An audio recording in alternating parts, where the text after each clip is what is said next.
Okay, good day mga kasolar. So ito ngayon, tinatanggal na yung ating 5 kilowatt na inverter. So nagpalit tayo doon ng 10 kilowatt. So medyo bulky siya. Napakalaki. Ayun.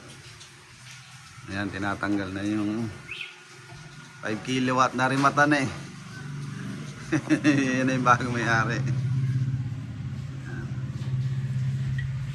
Disconnection tayo.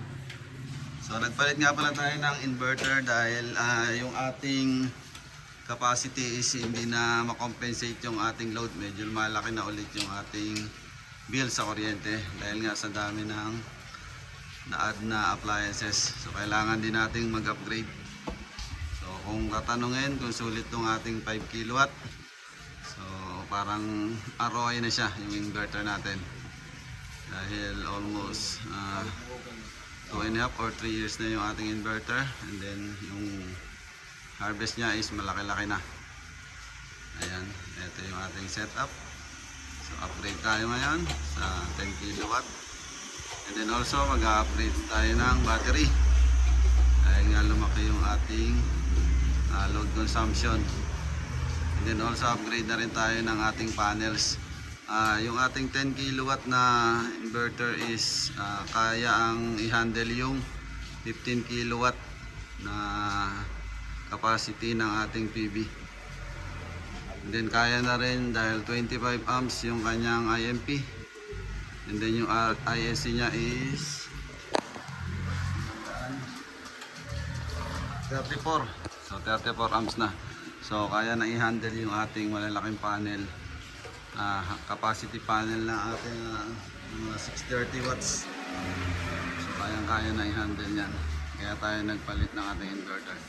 Then yung ating safety device doon, so papalitan lang natin.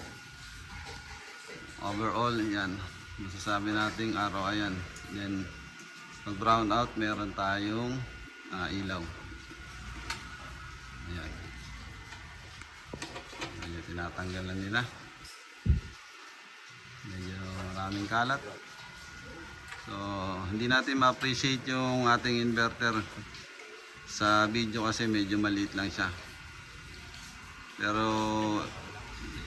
sa actual is napaka bulky. Yun. Then tinaas natin siya dahil may provision tayo dito na maglagay ng battery storage. So 4 yung nakaabang dyan.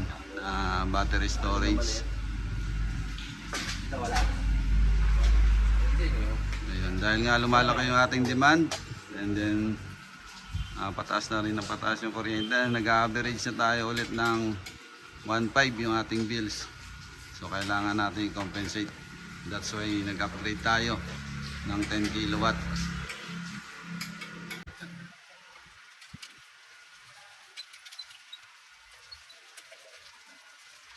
So, yung ating inverter, since na ikabit yan, wala naman tayo naging problema. So good working yan.